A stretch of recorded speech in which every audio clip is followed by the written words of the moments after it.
Футболдан Қазақстан құрамасы кешегі жеңілісінен кейін әлем чемпионатына шығу мүмкіндігінен алыстай түсті.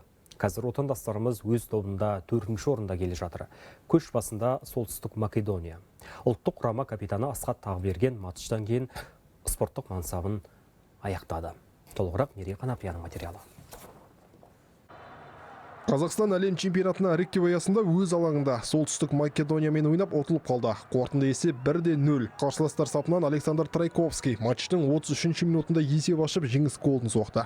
Нашли один момент, и он его положил так, как нужно. Солтүстік македониялықтарда ойын барысында тек бір мүмкіндік болды. Соны өте сәтті пайдаланып кетті. Ал біздің қандай қарқынмен ойнағанымызды көрдіңіздер. Тепкен доптарымыз қақпа бағанасы мен маңдайшасына тиіп, кері серпіліп жатты. Одан бөлек Бақтияр Зайнутдиновтың болмауы да өз әсерін тигізді.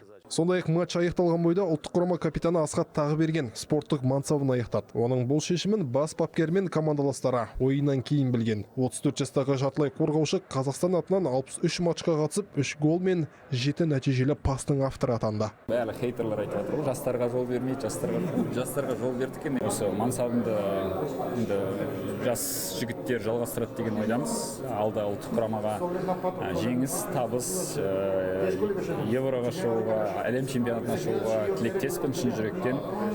Қолымнан келгенше бердім деп ойлаймын, барлық күшімді. Әрине, ол қиын нәрсе.